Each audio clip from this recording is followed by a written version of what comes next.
As I noted, in the United States, and as you know, in the United States, a new president has just taken office. I'm proud that in the United States, we have a democracy that allows citizens to decide who should be their leader. I would not have it any other way, and I can think of no better system. The voters weighed all the information they had. They made their decision. The democratic process deserves our respect. And my hope is that we will develop a normal, entirely professional relationship with the President and his administration now that a vitriolic campaign is over. Our goal as a news organization is to be honest, honorable, accurate, fair, forthright, and always independent in our coverage. And our goal is to fulfill the first principle that was established for the Washington Post more than 8 decades ago, to tell the truth as nearly as the truth may be ascertained. Still, those of us who work as journalists in the United States know that our new president presents a challenge to our profession, one more big challenge in a field that is already full of them. We see our job as virtuous. He describes our profession as vile. The divide between us seems breathtakingly wide. The press in the United States was granted its constitutional rights with a bold idea. Government should be held accountable to the people it serves, and the press serves an essential role in achieving that purpose. Thomas Jefferson, a principal author of the U.S. Declaration of Independence and the third President of the United States, famously said in the year 1787, "Were it left to me to decide whether we should have a government without newspapers or newspapers without a government, I should not hesitate a moment to prefer the latter." It is a safe bet that our new president would not say something like that. During his campaign, he went beyond criticizing us. He sought to delegitimize us, even to dehumanize us. He described the press as disgusting, scum, the lowest form of humanity, even the lowest form of life. Toward the end of the campaign, he called the media the enemies. And after his election, at his New Year's party, he called us garbage. In his contentious first post-election press conference, he called CNN fake news. In his visit to the CIA last week, on his first full day as president, he launched a full-scale attack on the press, once again describing us as dishonest.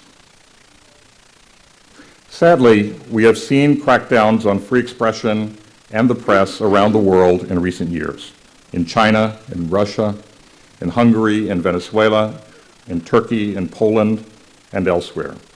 And so we in the United States need to be vigilant, lest we begin to lose the rights we have been fortunate to inherit, and that have inspired citizens of other nations. A hostile administration promises to be a huge challenge for the media in the United States. But it is only one of many challenges that we as journalists face today. We in the media must meet every one of these challenges if we are to assure our survival, and if we are to assure a secure future for free expression. There is no strong democracy without a strong and independent press. Our struggles, in my view, are ones that should concern all citizens of democratic countries, all people who view the free exchange of ideas and information and the genuine pursuit of truth as fundamental to human dignity and a well-functioning civil society. So I'd like to use these remarks today to talk about those challenges. It's important to reflect on how much things have changed in our industry and our profession in less than 2 decades, and how fast.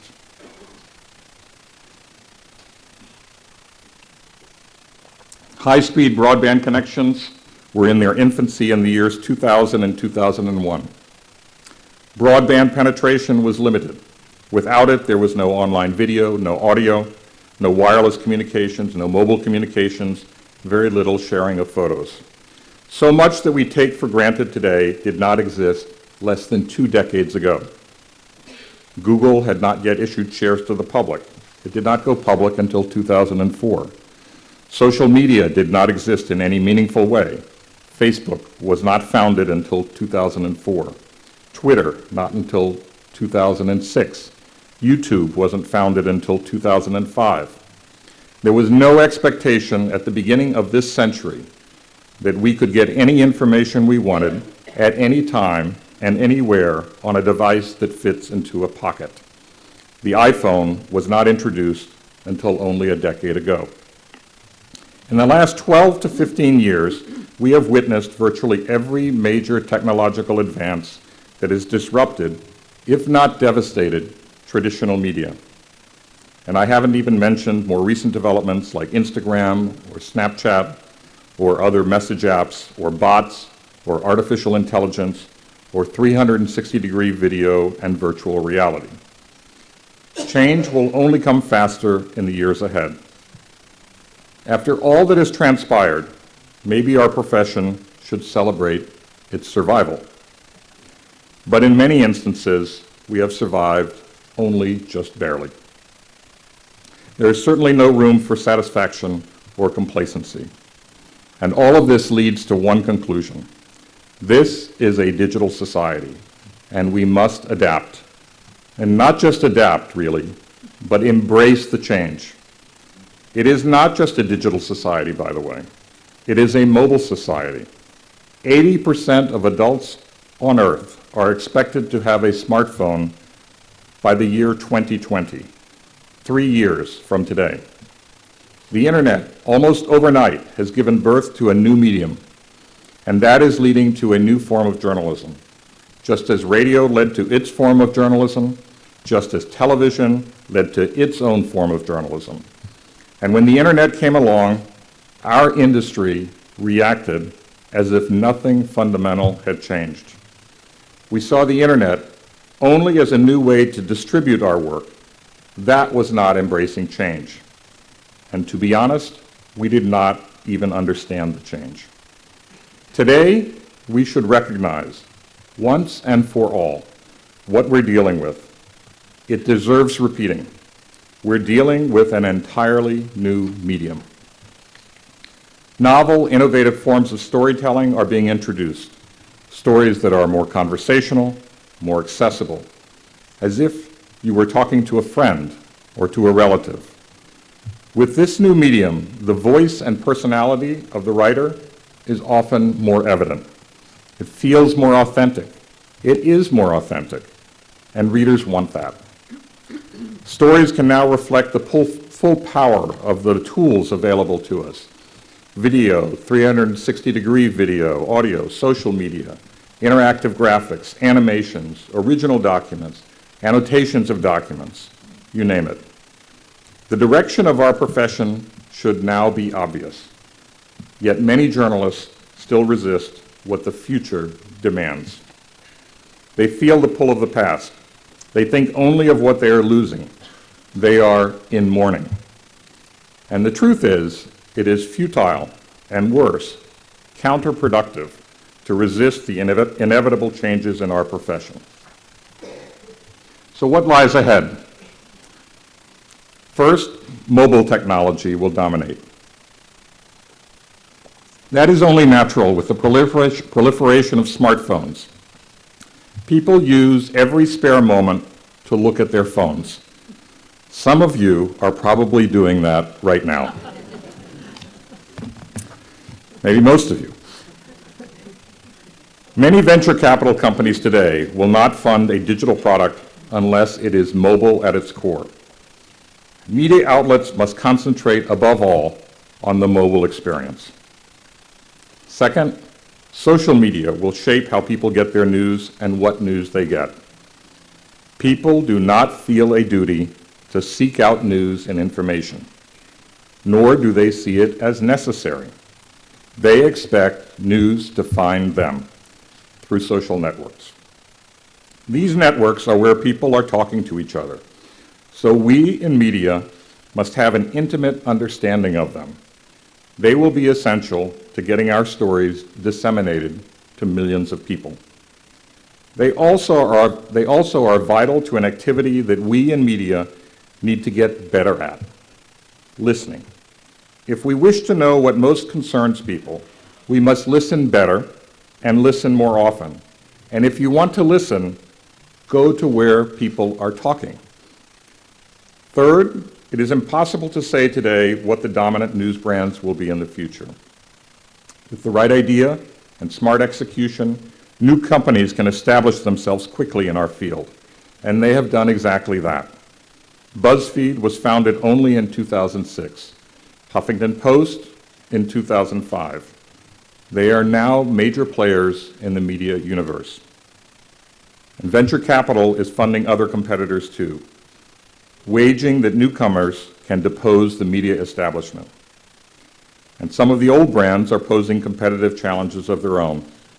I proudly put the Washington Post of today in that category. More than a year ago, we surpassed the New York Times in U.S. monthly unique visitors to all digital platforms. We got there with monthly growth rates as high as 70% year over year. And we now run neck and neck with the New York Times, with up to 107 million unique visitors per month in the United States alone. Number 4, advanced technology will be key to our success. Without it, success will not be possible. We have to be leaders. If we are technological laggards, we will be losers. Media outlets will need to have top-notch technology experts on staff. We will have to create engaging new products for readers and advertisers and do it quickly. We will have to respond almost instantly to developments like virtual reality, 360-degree video, and new products like Amazon Echo, which is a hands-free speaker you control with your voice to play music or get information about news, sports scores, weather, and more. Routinely, we will have to partner with technology firms, Facebook, Apple, Twitter, Google, Snapchat, and others, including many yet to be born. We will also have to form technology partnerships within our own companies. At the Washington Post, we have fostered a tight working relationship between the newsroom and the engineering department. Dozens of engineers sit in our newsroom, working closely with our journalists. All of us in this field are working harder. Now we have to work smarter, and technology is key. What I have described is the path we have taken at the Washington Post since we were acquired by Jeff Bezos, the founder of Amazon, in October of 2013. Jeff Bezos immediately reoriented the strategy for the Post. We would no longer be a news organization focused on mostly our region. Jeff felt we should be national and international, and we needed to get big fast. The internet has deprived our industry of many things. Among them, of course, the security of an industry that was expensive to enter because it required paper, ink, printing presses, and trucks. But the internet, Jeff pointed out, also has given us some gifts. And most important, we can achieve wide distribution of our work at virtually no cost. So if the internet had ways of hurting us, why wouldn't we take advantage of the ways the internet could help us? We at the Post have taken many steps toward transforming our newsroom. We created an overnight staff that scans the web for interesting stories, using the reporting of others and adding its own, and then writing in a distinct, more informal style that works especially well on the web. This staff works from 10 o'clock at night until 6 o'clock in the morning. So we have many new stories for readers when they wake up. This team, by the way, was responsible for our second most popular story last year. It involved a woman in Australia who showed up at her own funeral to surprise her husband, who had paid to have her killed. You'll have to look it up. It's a complicated but amazing tale.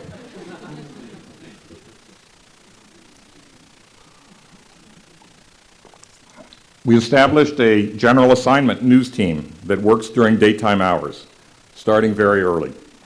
Of course, it covers breaking news in any subject area when necessary. But for the most part, it searches for stories that are beginning to generate conversation in social media or that have gone unnoticed. This team produced our third most popular story last year. Here's the story. Witnesses had seen a Stanford University swimmer sexually assaulting an unconscious woman behind a garbage dumpster. Now the victim was able to confront him in court. She faced the swimmer to say this: "You took away my worth, my privacy, my energy, my time, my intimacy, my confidence, my own voice, until today." We created many news-oriented blogs covering specialized areas like the environment, science, military affairs, the culture of the internet, parenting, spiritual life, pop culture, the animal world, and many other subjects. On the parenting blog, the most popular story last year was how to raise kinder, less entitled kids according to science. And on the blog about the culture of the internet, one of the most popular was about a 38-year-old who makes his living writing fake news stories so that they go viral on Facebook. He declared, "I think Donald Trump is in the White House because of me." We added resources for pre-existing blogs that already had been highly successful, including ones that focused on politics, economics, public policy, and world affairs. The newspaper's opinion section now reflects the ways of the internet. New opinion writers do not wait until their column for the newspaper is scheduled for publication. They offer their viewpoints immediately when public interest is at its peak. We developed what we felt was the ideal schedule for publishing stories during the internet era. We required every department to publish earlier in the day when readership is at its highest. This marked a sharp shift away from a newspaper schedule where most stories are edited during evening hours for publication the next morning.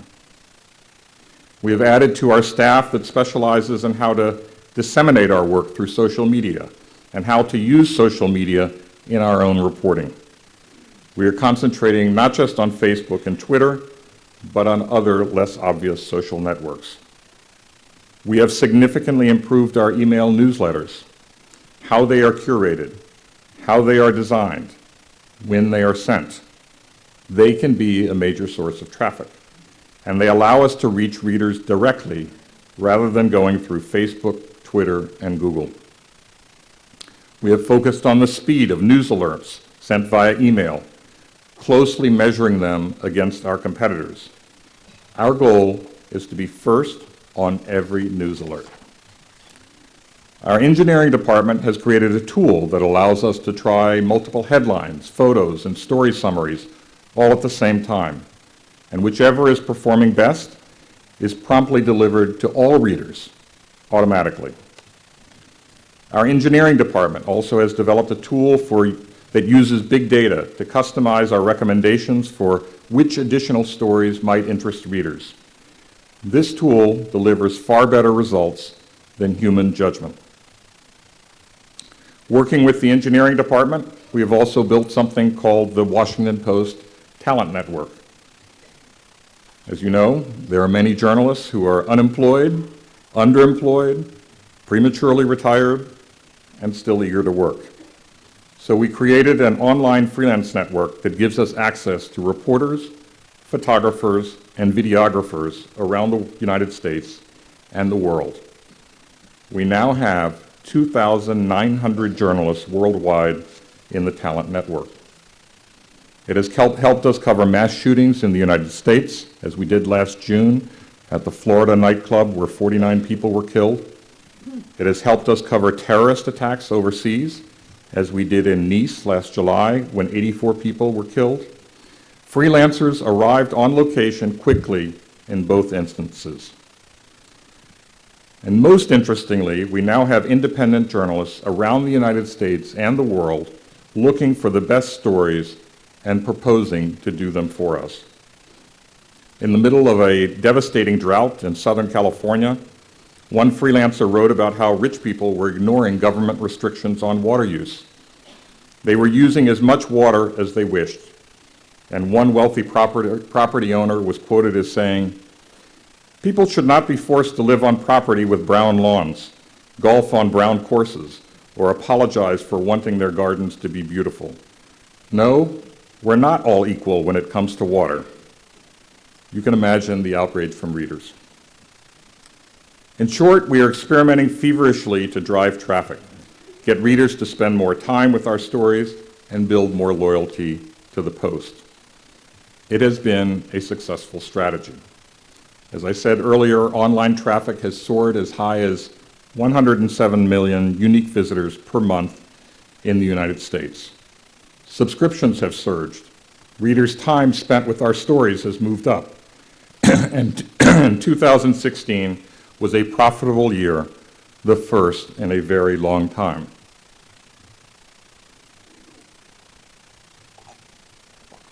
That performance has set the stage for additional investments in our newsroom in 2017. At a time of cutbacks at so many media organizations, we will be adding this year about 6 journalists. Our video team will expand dramatically. We will create a rapid response investigative team. We will add to our capacity for instantly covering breaking news at any time of the day or night, 7 days a week. I'm often asked whether I can feel optimistic about our profession. I say yes, and here's why.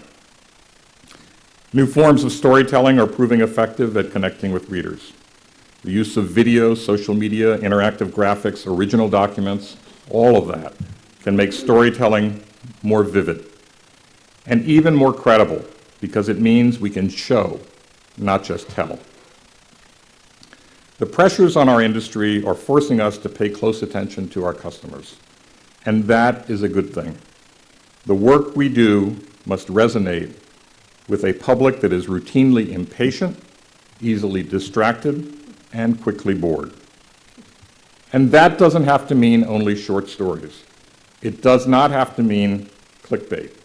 Long stories can attract readers and hold them, but they need to be written compellingly and presented in formats that take into account the way that people consume information today. Everything we do must persuade people that it is worth their time and their attention. I am also encouraged by what I see in the new generation of journalists entering the field. They come with the skills required. They can think well, write well, they're bright, they're energetic, they're enthusiastic, they love what journalism can do, they understand its vital role in society, and they appreciate that there are new, highly effective ways to tell stories that utilize all the new powerful tools available to us. These young journalists are true digital natives. It shows, and they are determined to make journalism work for people of their generation.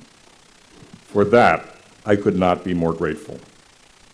I am also encouraged by the experimentation I see in our industry. Now, no one, as far as I know, can claim to have found a miracle cure for all that afflicts us. But all the experimentation is likely to deliver some strong clues about the path forward. For all that we must do to remake ourselves, it's important to remember what remains the same. Without good ideas for stories, without reporting those stories well, writing them well, executing at the highest level in every way, we will not succeed. All the technology tools in the world cannot substitute for strong journalism. Journalism that informs our community and our countries, that forms the basis for civil society and democratic governance. There's a quote from our owner, Jeff Bezos, on one of the glass partitions in our new offices in Washington, D.C. It makes clear that we do ourselves no favors if we only think about business and forget about mission. Jeff's quote goes like this: "I strongly believe that missionaries make better products. They care more. For a missionary, it's not just about the business. There has to be a business, and the business has to make sense.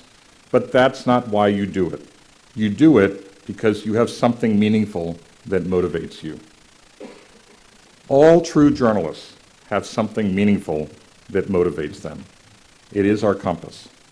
At the center of our mission is journalism that holds powerful institutions and individuals accountable. We have an obligation to speak truth to power, and the powerful in our world should never be allowed to suppress it.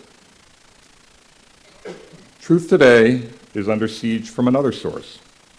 Even basic facts are questioned, disputed, and dismissed. The internet is at the heart of this troubling turn of events. The internet can be a source for good, allowing freedom of expression. It also allows that expression to veer into a dark world of falsehoods and conspiracies. And it allows those falsehoods and conspiracy theories to be disseminated instantly to millions of individuals where many are inclined to believe them. We live in an era when information consumers have almost unlimited choice, and choice is good. But in choosing, many people have been attracted to ideologically motivated media outlets that only reinforce their pre-existing point of view and never challenge it. Most concerning is this: many of these outlets deliver to their readers, listeners, and viewers purported facts that are, in actuality, falsehoods. Ideologically driven internet outlets have suggested that someone other than Osama bin Laden and Al-Qaeda were responsible for the attacks of 9/11, perhaps the US government, or Jews or Israelis. They still maintain that the president was not born in the United States, or ex-president, even though all evidence shows he was, and no evidence shows he was not. 1/5 of Americans believe he was born outside the country, even though he was born in Hawaii. And 29% believe he's Muslim, even though he is a Christian. One radio host, also the operator of a popular internet site, who also, by the way, has been praised by Donald Trump, has spread the idea that some mass shootings in the United States were hoaxes, and perhaps staged by the government. He claimed that the 2012 killing of 20 children and 7 adults at an elementary school in Connecticut was a fabricated event, with the purpose being to boost public support for gun control. He called images from the scene of that mass killing synthetic, manufactured, completely fake, with actors. Now, the parents of a 6-year-old boy murdered at that school ultimately spoke out about the harassment they had received from people who believed these conspiracy theories and accused them of participating in a hoax orchestrated by the Obama administration. Here is what they wrote. "The heartache of burying a child is a sorrow we would not wish upon anyone. Yet to our horror, we have found that there are some in this society who lack empathy for the suffering of others. Among them are the conspiracy theorists that deny our tragedy was real. They seek us out and accuse us of being government agents who are faking our grief and lying about our loss."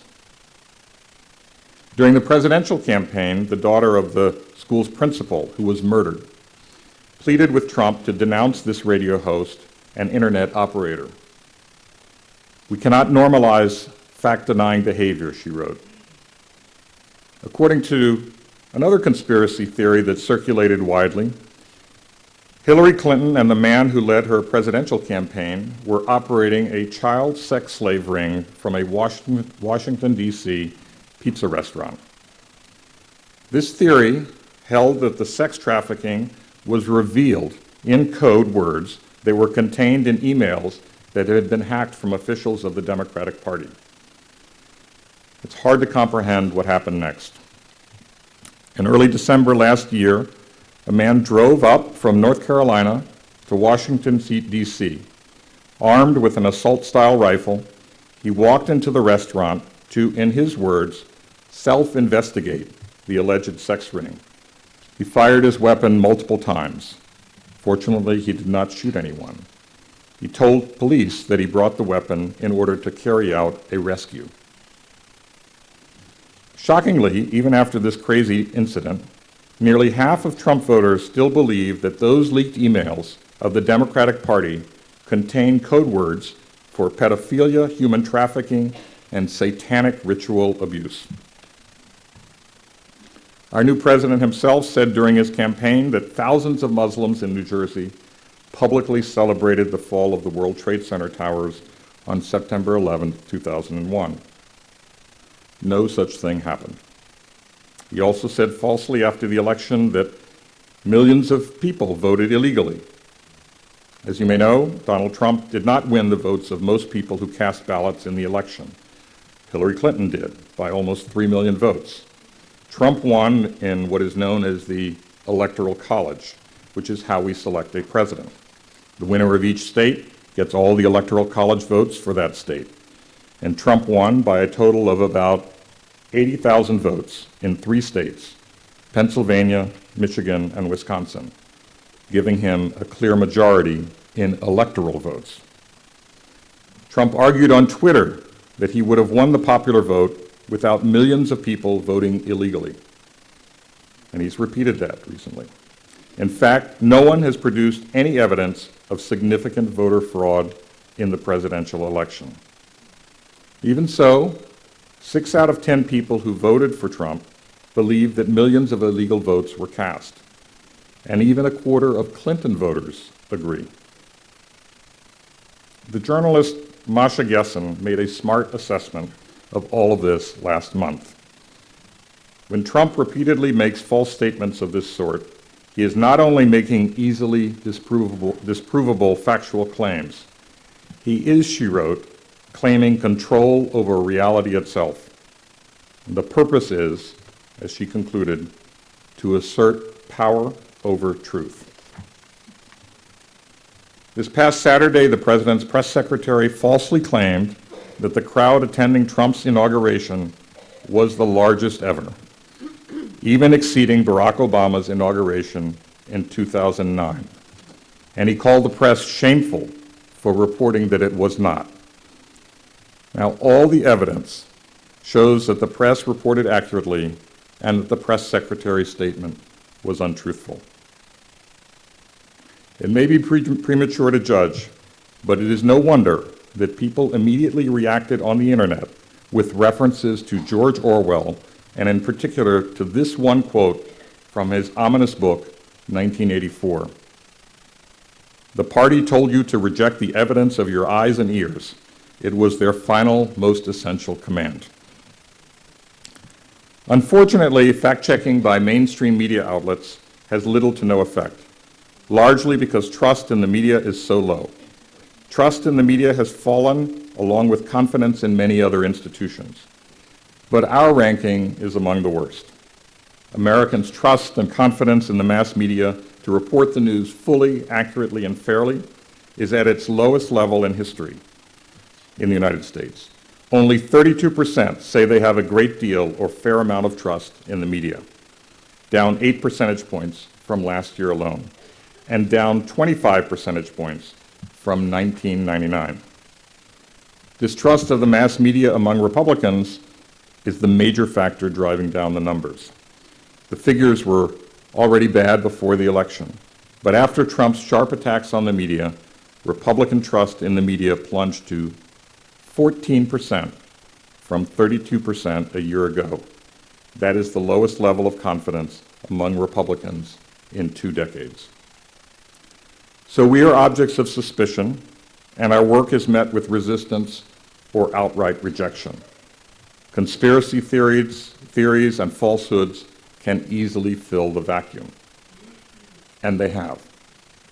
Politicians and certain ideologically motivated websites are now using the term fake news as a weapon against real news perceived as hostile to their agenda. While U.S. intelligence services may agree that Russia interfered in the elections by hacking the Democratic Party, the website Breitbart dismissed it all as a, quote, left-wing fake news. The leading conservative radio host in the United States has said, quote, the fake news is everyday news in mainstream media. Now, journalism, like every profession, is imperfect. Mistakes are made, even big mistakes among news organizations that seriously endeavor to get the facts are entirely different from deliberately publishing pure fiction. With so many conspiracy theories and so much false information on the internet and elsewhere, and with so much conflicting information, many people are left with no idea of what to believe. And the easiest course, then, is to believe whatever you would like. All of this is having a corrosive effect. How can we have a strong civil society when we cannot agree on basic facts, when people accept lies as truth? One of our opinion columnists, Ann Applebaum, wrote that it is now possible to live in a virtual reality where lies are acclaimed as the hidden truth. For all the challenges we face in the media today, this is the greatest and the most grave. It is greater than our financial challenge. It is greater than our technology challenge. It is why we as journalists must stay faithful to our central purpose. Someone must still tell things as they really are. And we cannot be timid about it. Amid all the talk about how we as journalists must be fair in our reporting, and yes, we must, above all, our obligation is to be fair to the public.